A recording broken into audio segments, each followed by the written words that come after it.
नमस्कार। मैं रामजी तिवारी और आप देख रहे हैं संकल्प का यूट्यूब चैनल। कार्यक्रम का नाम है संवाद।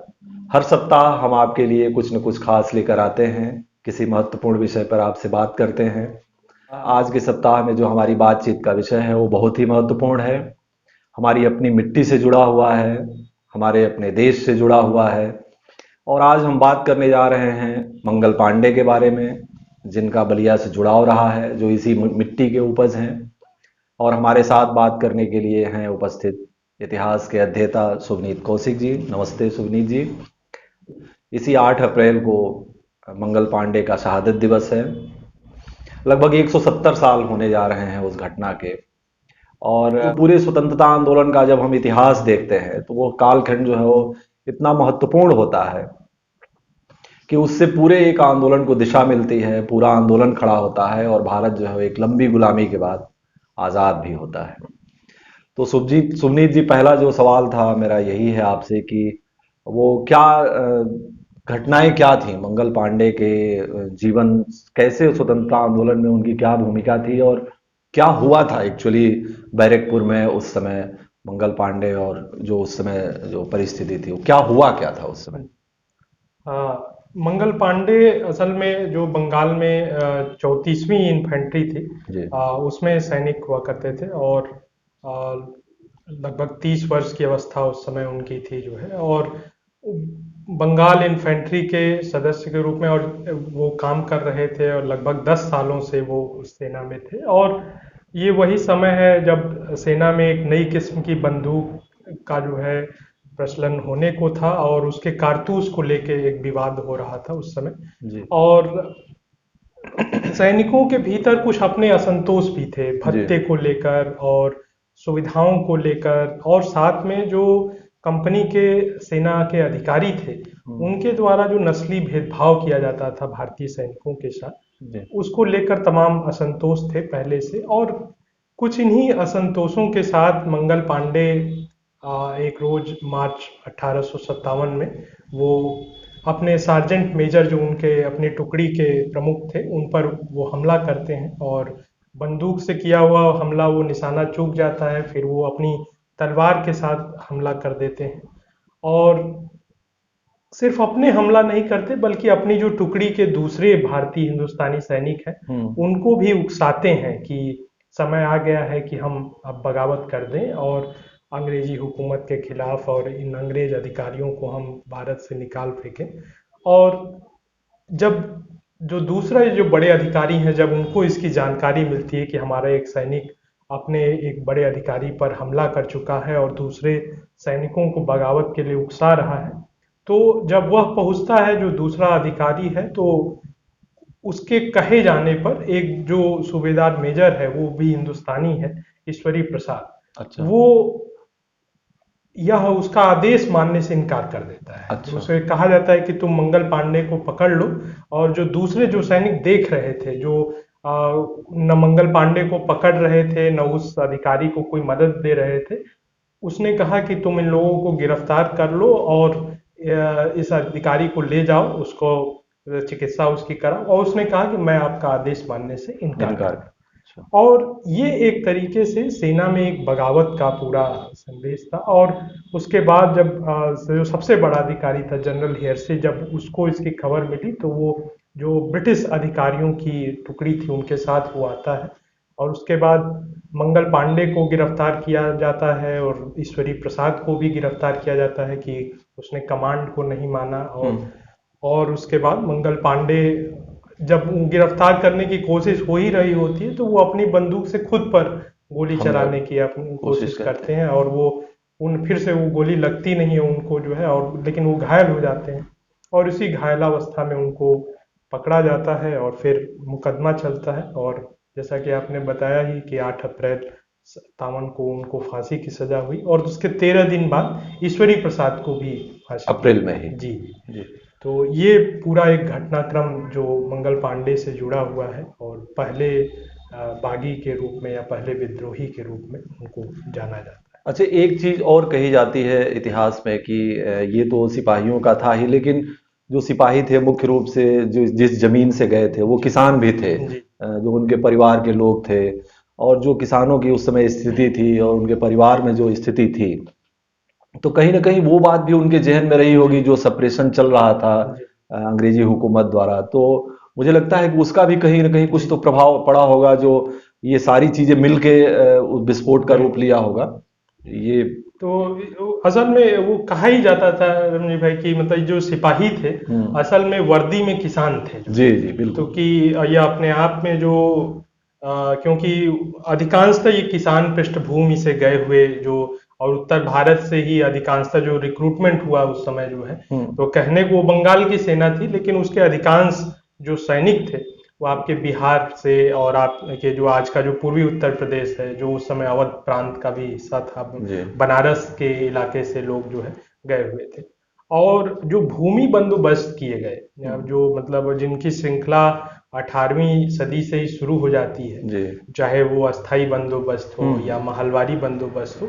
तो इसमें जो जो सैनिक थे जो किसान परिवार से आते थे उनकी वो पीड़ा वो देख रहे थे कि उनका जो घर परिवार है वो किस तरीके से तमाम मेहनत के बावजूद भी सूदखोरों और महाजनों के चंगुल में फंसता फंसा चला हुआ है। जा रहा था। और जी। जमीन से बेदखली की एक बड़ी समस्या थी।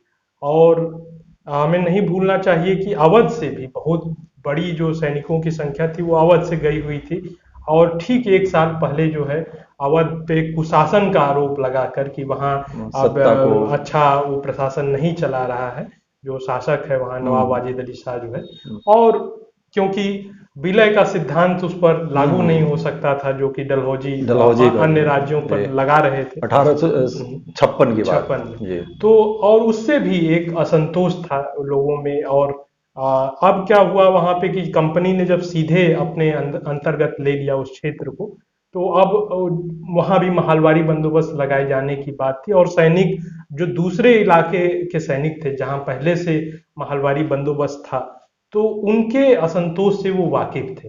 तो ये तमाम जो परिस्थितियां थी तो बिल्कुल सही बात है कि वो जो किसानों के भीतर जो एक उनकी पीड़ा थी या जो उनका असंतोष था वो सैनिकों के रूप में भी हमें बाहर दिखाई दिखाई देता देता है है। जी। जी अच्छा, एक बात और कही जाती है, मंगल पांडे को तो हम लोग मानते हैं कि वो बलिया के रहने वाले हैं। यहाँ जहाँ हम लोग ये कार्यक्रम बैठ के देख रहे हैं, रिकॉर्ड कर रहे हैं, यहाँ से करीब 7-8 किलोमीटर दूर नगवा गांव में उनकी जन्मभूमि को माना जाता है।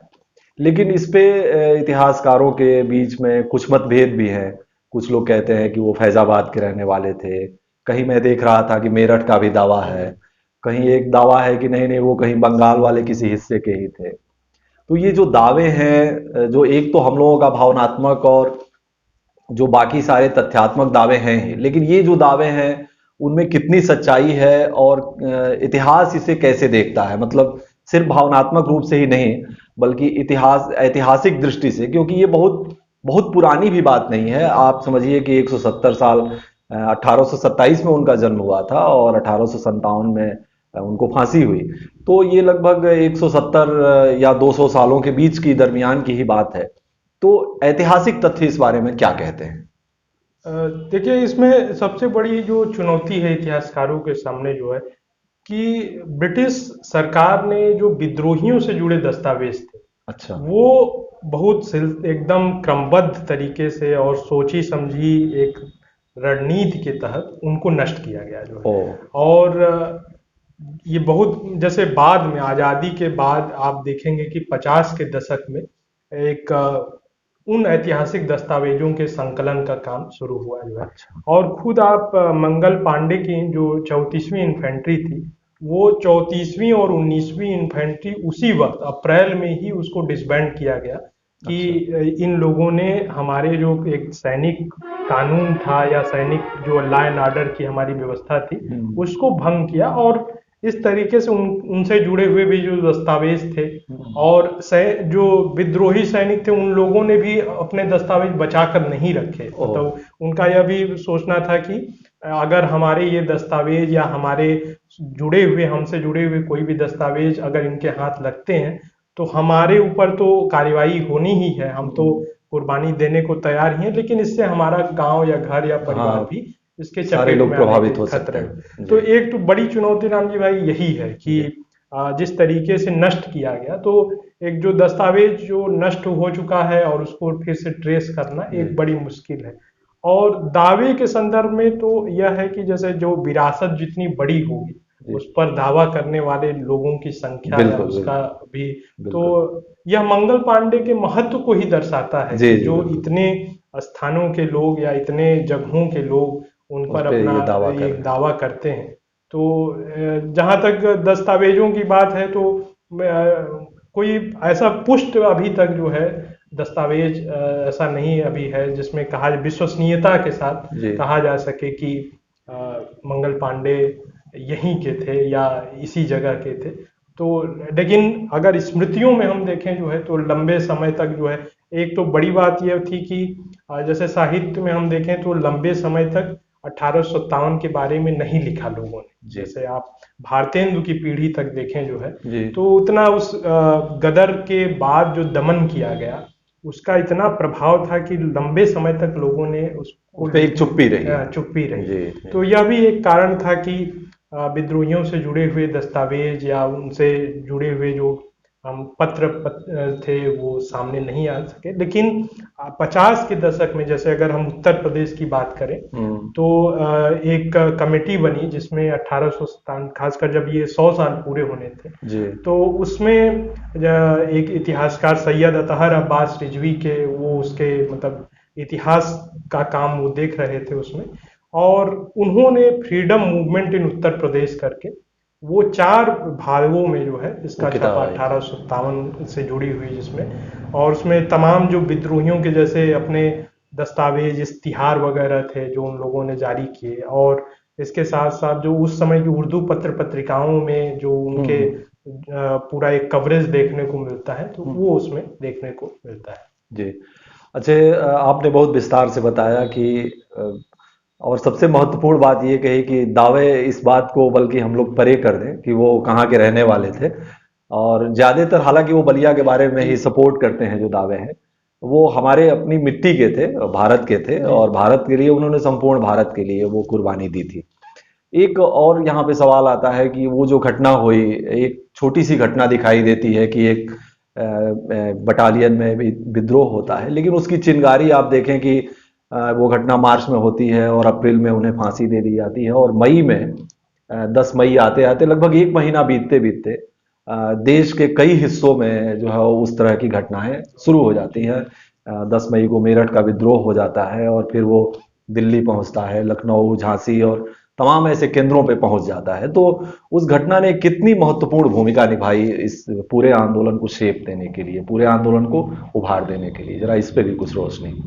तो इसमें सबसे महत्वपूर्ण बात जो ध्यान में रखने की है कि जैसे जो असंतोष था सैनिकों के बीच, या जो खासकर आम जनता के बीच भी, जिसमें किसान भी शामिल है, अन्य लोग भी शामिल हैं, तो वह असंतोष तो लगभग एक दशक से या उससे भी लंबे समय से वो एक था। तैयार हो रहा था। जी यह घटना उसमें एक, जैसे कहते हैं कि बारूद में चिंगारी लगाने का काम जो है हम्म करती है, जिसमें सैनिकों को लगा कि और वो नस्ली जो भेदभाव था, और जैसे कि आप देखें कि आ, वो कहा जाता था कि एक अंग्रेज अधिकारी ने ही यह बात लिखी कि अगर कोई भारतीय सैनिक हैदर अली जैसी युद्ध नीति या रणनीतिक कौशल का भी प्रदर्शन करता है, तो भी वह सूबेदार मेजर के ऊपर से ऊपर वो नहीं जा नहीं जा सकता। सकता, जी उसके रैंक से ऊपर वह नहीं नहीं उठ जा सकता। सकता।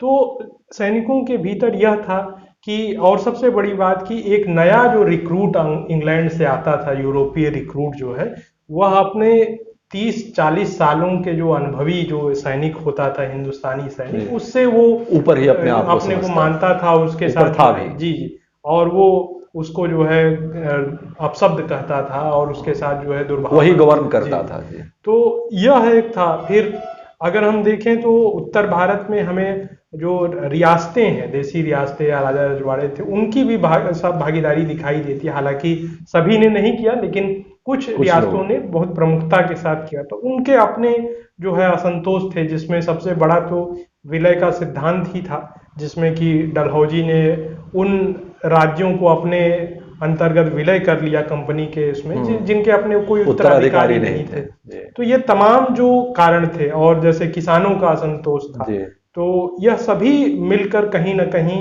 एक भूमिका तैयार एक कर बन रहे रहा हैं। था जी सब, जी। बिल्कुल। और मंगल पांडे का इसमें जो उनकी एक भूमिका है वह है कि इस विद्रोह को एक चिंगारी लगा देने हाँ का कार्य बिल्कुल। उन्होंने किया। और फिर हम देखते हैं कि और यह जो इसके साथ साथ जो ये भंग किया गया, जो उनकी इन्फेंट्री जो है जी। इसको मंगल पांडे और ईश्वरी प्रसाद के साथ पूरी इन्फेंट्री को जो दोषी करार दिया गया कि ये इन सभी लोगों ने जो हमारी एक बनी बनाई प्रणाली थी उसको भंग किया हाँ, है। उसको नहीं जी। माना। तो और उसका एक असंतोष जो है पूरा दिखाई देता है हमें जी। से। अच्छा, एक और सवाल यहाँ पे किया जाता है कि क्या वो आंदोलन, कई लोग कहते हैं कि वो सिपाही विद्रोह था, जी कई लोग कहते हैं गदर भी, जैसे आपने नाम लिया, कई लोग कहते हैं सशस्त्र विद्रोह था, लेकिन कुछ लोग मानते हैं कि वो भारतीय स्वतंत्रता आंदोलन की पहली लड़ाई थी, वो पहला स्वतंत्रता संघर्ष था। तो इस दावे को हम कैसे देखें कि, और इसमें क्या माने, कहाँ सच्चाई इन दोनों के बीच में है या एक तरफ है? क्या क्या ऐसा माना जाए कि वो स्वतंत्रता आंदोलन का जो पहली शुरुआत जो थी वो वही थी और प्रथम स्वतंत्रता आंदोलन वही था? जी। इसमें तो यही है कि जो जैसे सैन्य विद्रोह का जो एक लेबल लगाया गया वो बिल्कुल शुरुआत में जो औपनिवेशिक जो इतिहासकार थे, यूरोपीय जो, जी, तो उन लोगों ने इसे कहा कि एक सिपाही म्यूटिनी है हाँ हाँ और हाँ। वो सैनिक विद्रोह के रूप में देखा। लेकिन जैसे जैसे यह आगे बढ़ता गया और फिर 50 साल जब हुए और उस समय जब सावरकर ने वो किताब लिखी अपनी जो है, तो उन्होंने first war of Indian independence का दर्जा दिया। और फिर आगे के समय में इसको नेशनल रिवॉल्ट का भी लोगों ने दर्जा दिया हाँ अपना। जी, राष्ट्रीय विद्रोह। और इस तरीके से जब हम देखते हैं तो, और बाद के समय में जब इसमें अध्ययन और हुए और नायकों से परे जाकर जब धीरे धीरे लोगों ने अन्य समुदायों की भी भागीदारी देखी, जी तो 2007 में जब इसके 150 साल पूरे हुए, तब उस समय जैसे कई पत्रिकाओं ने, जिसमें सोशल साइंटिस्ट और इकोनॉमिक एंड पॉलिटिकल वीकली जैसी पत्रिकाएं भी शामिल थीं, तो उन्होंने विशेषांक निकाले। तो उसमें कई जो इतिहासकारों ने इसे पीपुल्स रिवॉल्ट कहा, यानी कि एक जन जन विद्रोह विद्रोह, जी की उन्होंने जी। एक संज्ञा दी। तो मुझे लगता है कि ये ज्यादा एक जो है ज्यादा बेहतर उपयुक्त जो है, टर्मिनोलॉजी जी, है। जी कि यह एक जन विद्रोह था जिसमें सभी जो समुदाय थे, क्षेत्र भले इसका एक सीमित रहा हो, पूरा भारत का इसमें सीमा शामिल न रही हो या सभी रियासत शामिल न रहे हों, लेकिन समुदायों की जो असर बात है, व्यापक जी था जी, इसका। असर। जी। अच्छा, एक और बात आती है कि हम देखते हैं कि उस समय तक ईस्ट इंडिया कंपनी का ही भारत पे नियंत्रण होता है और वही संचालित कर रही है, होती है। और जो ब्रिटिश हुकूमत थी वो ये पीछे से बात कह रही थी कि नहीं, हम जो है इसमें नहीं है। वो हालांकि भेज रहे थे अपने सिपाही उनको सपोर्ट करने के लिए। और ये घटना के बाद जो है वो बहुत सारे परिवर्तन होते हैं कि वो सत्ता अब सीधे अपने हाथ में ले लेते हैं, तो एक जो आवरण जो छिपा हुआ था वो भी हट जाता है और उनका वास्तविक चेहरा कहें तो ये आंदोलन सामने ले आ देता है। इसके साथ साथ और भी बहुत सारे परिवर्तन हुए। उन्होंने दमन चक्र भी अपनाया, उन्होंने विभाजनकारी नीतियां भी अपनाई, क्योंकि ये भी हम देखते हैं कि इस आंदोलन में जो एक एकता की भावना, जो आपने कहा कि जन विद्रोह था और जनता एक साथ आई, उसने जात धर्म और तमाम चीजों को परे कर दिया। तो क्या परिवर्तन हुए और ब्रिटिश रणनीति में क्या परिवर्तन हुए इसको लेके इस आंदोलन के बाद? जी, इसमें दोनों स्तर पे जो ब्रिटिश नीति थी उसमें एक तो वही जो सबसे बड़ा जो परिवर्तन हुआ कि ईस्ट इंडिया कंपनी से अब सीधे जो ब्रिटिश क्राउन के हाथ में अब सत्ता चली गई, और अब वह इसको छिपा नहीं सकते थे कि जी। यह तो कंपनी यहाँ देख रही है, शासन का प्रशासन का संभाल रही है। और इसमें जो एक बड़ा और उसी समय यह एक दबाव भी था कि जो विक्टोरिया का घोषणा पत्र आया जो है जी 1858 में, जो कि इलाहाबाद में पढ़ा गया, तो उसमें यह बात जो कही गई कि यह अब हमारी प्रजा है, रानी जो घोषणा पत्र में कहती हैं कि सम पूरे हिंदुस्तान की जो प्रजा है वो हमारी प्रजा है, शब्दों में ही सही, लेकिन यह एक दबाव ही था जो जी। उनको यह कहने के लिए मजबूर कर रहा था कि अब धर्म के आधार पर, जाति के आधार पर या जन्म स्थान के आधार पर नौकरियों में या ऐसे जो सेवाओं में कोई भेद, आवर पीपुल जो है वो अब अच्छा, उनके भीतर कोई भेदभाव न न किया किया जाए। जाए। तो यह जो कहा जा रहा था, और फिर रियासतों को यह आश्वासन दिया गया कि अब हम जो है कोई जो विलय की या जो वो पॉलिसी नहीं आक्रमण है। की हमारी की अभी जो नीति रही थी विस्तार की, उस पर हम अब अमल नहीं करेंगे। हम जो जैसे फिर जो एक सामाजिक तौर पर जो हस्तक्षेप उन लोगों ने किए थे, जी। जो कुछ मामलों में अच्छे भी थे, सती प्रथा पर प्रतिबंध लगाने हम्म। की या विधवा पुनर्विवाह कानून बनाने की, अब उससे भी उन्होंने किनारा कर लिया। ओ। अब उनको यह लगा कि सामाजिक मामलों में भी हस्तक्षेप करना यह भी एक कारण रहा हो अच्छा। लोगों के बीच असंतोष का, तो उन्होंने कहा कि लोगों के जो रीति रिवाज परंपरा या जो भी है उसका हम सम्मान करेंगे। तो और यह आगे चलकर 1858 में तो हुआ, और जाहिर सी बात है इस पर अमल नहीं होना था कि वो एक सेवाओं केवल में कहने की बात कहने थी। की जी। बात है। जी। लेकिन इसको जैसे जैसे राष्ट्रीय आंदोलन का उभार होता है, तो वह एक गले की हड्डी बन गया जी। कि विक्टोरिया का घोषणा पत्र था, और स्वयं विक्टोरिया 1901 तक जीवित रही, तो यह उसको दरकिनार तो कर नहीं कर नहीं सकता था कोई सकते थे। वायसराय की, यह नहीं, और वह स्वयं वायसराय द्वारा पढ़ा गया। तो अब वह जो राष्ट्रवादी नेता है, उसका उन्होंने इस्तेमाल कर रहे हैं। अक्सर वो उसका जो है, और इस्तेमाल। अगर आप उत्तर भारत के एक महत्वपूर्ण नेता मदन मोहन मालवीय के लेखों को देखें, तो मदन मोहन मालवीय 86 से जब वो पहली बार शामिल हुए, से 25 साल के जब वो थे, कलकत्ता के अधिवेशन में शामिल हुए, और वहां से लेकर और अभ्युदय का जब वो संपादन कर रहे हैं, मर्यादा में लेख लिख रहे हैं, तो वहां बार बार वो कह रहे हैं कि विक्टोरिया के घोषणा पत्र आपने में ये आश्वासन यह दिया कहा था, था आपने ये कि कहा था। प्रतिनिधित्व होगा या ये हाँ, ये सारी जो बातें थी। भेदभाव नहीं जी। होगा। तो यह एक तरीके से उन्हीं के शब्दों के सहारे, उन्हीं को वो जो जो एक लड़ाई है जी, वो ये उन्होंने शुरू। याद दिलाने की उनको बार बार की वो जी घोषणा बिल्कुल। पत्र की। और ये मदन मोहन मालवीय के पहल पर ही जो मिंटो पार्क है इलाहाबाद में, हम्म। वहां एक स्तंभ बनवाया गया, और उस पर विक्टोरिया का घोषणा पत्र लगवा दिया गया 1909 में, जब मार्लो मिंटो जो जी जी। सुधार हुआ था तो उसमें। उस समय यह घोषणा पत्र मदन मोहन मालवीय ने अपने हस्तक्षेप करके लगवाया कि जी। वह याद मैंने दिलाता आप रहे। याद रखिए आपने याद, क्या कहा जी था। जी। जी जी। तो ये महत्वपूर्ण बात आपने बताई। एक और इसी अप्रैल महीने में जो बलिया की मिट्टी के थे मंगल पांडे, और उनकी शहादत, उनका शहादत दिवस भी है 8 तारीख को, जैसा हम लोगों ने कहा। और एक बलिया की ही मिट्टी से लगभग जुड़े आरा के वीर कुंवर सिंह भी थे, जिनका शहादत दिवस भी 1958 1858 के अप्रैल महीने में ही है। और उनके बारे में भी कहा जाता है कि जब वो भाग लेना था इस पूरे स्वतंत्रता आंदोलन में, और तो वो बलिया से होके गुजरे थे, और उसके बहुत सारे दस्तावेज मिलते हैं। बलिया के ही शिवरामपुर घाट से वो पार किया था उन्होंने गंगा को, और इधर आए थे। तो उनके बारे में भी कुछ हम लोग थोड़ा जान लें कि उनका क्या योगदान रहा, कैसे वो सब उन्होंने, उनकी जो लड़ाई थी जी जी और उनका जो पराक्रम था वो कैसा था। बहुत सारी लोक कथाएं तो जी उनके बारे में चर्चित हैं। अभी होली गुजरी है, और उसमें जो एक फगुआ का गीत है वो उनके बारे में गाया जाता है। तो कुछ उनके बारे में भी जरूर। जी। तो वीर कुंवर सिंह जो है, और सबसे बड़ी बात है कि जहां मंगल पांडे लगभग 30 के उम्र में थे, जी। वहीं वीर कुंवर सिंह 80 की उम्र 80 में को, थे। जी बिल्कुल तो बिल्कुल। यह और 80 का उम्र का मतलब एक बूढ़ा व्यक्ति जो है, हम्म। और विद्रोह होता है, और उनके अपने, जैसा कि अन्य रियासतों के लोगों के अपने असंतोष थे, उनके भी अपने असंतोष थे, और जहाँ से वो जगदीशपुर की जो रियासत थी जी। वो वहाँ से, और उनके भाई अमर सिंह, जो ये दोनों लोग जो है विद्रोह में सैनिकों के साथ होते हैं। जो दानापुर में सैनिकों का विद्रोह होता है, दानापुर एक छावनी का एक बड़ा जो टुकड़ा था, जो है टुकड़ी सैनिकों की, वहाँ विद्रोह होता है। और वो लोग जैसे कि मेरठ के सैनिकों ने बहादुर शाह जफर से अपील की कि आप हमारा नेतृत्व नेतृत्व करिए, कीजिए। जी। और शहंशाह हिंदुस्तान की उन्होंने अपना उपाधि दी उन्हें, की जो है, क्योंकि तब तक तो खत्म ही हो चुका था उनका दौर।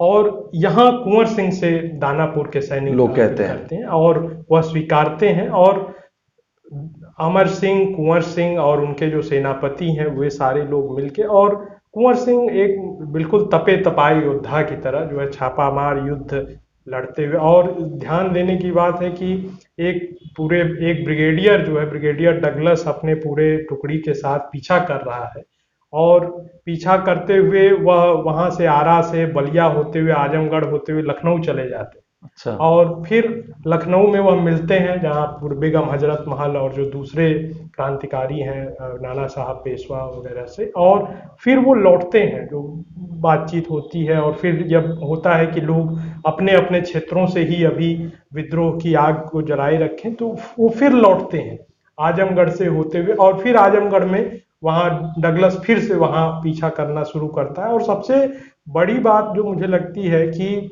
अपने सैनिकों को बगैर कोई क्षति पहुंचाए हुए जो जी है, वह बिल्कुल। जिस तरीके से एक अंग्रेज सेना की टुकड़ी उनका पीछा कर रही है, और जैसे वह लेकर आगे बढ़ते हैं फिर वापस लौट आते हैं, वह अपने आप में एक मिसाल है। और फिर जो स्थानीय समुदाय, जैसे वह आजमगढ़ में जब रहते हैं तो सगड़ी के लोग, फिर यहाँ से गुजरते हुए जब वो नगरा, सिकंदरपुर, यहाँ बाल्टी मनियर होते हुए जब करते हैं, घाट पार करते हैं, तो घाट पे जो निषाद समुदाय के जी, लोग हैं वह भी उनकी सहायता मदद करते करते हैं, हैं जी। मदद करते हैं, और अंग्रेजों की मदद करने से इनकार इनकार कर कर देते हैं, नाव की सहायता या कुछ भी ऐसा करने से इनकार कर देते हैं।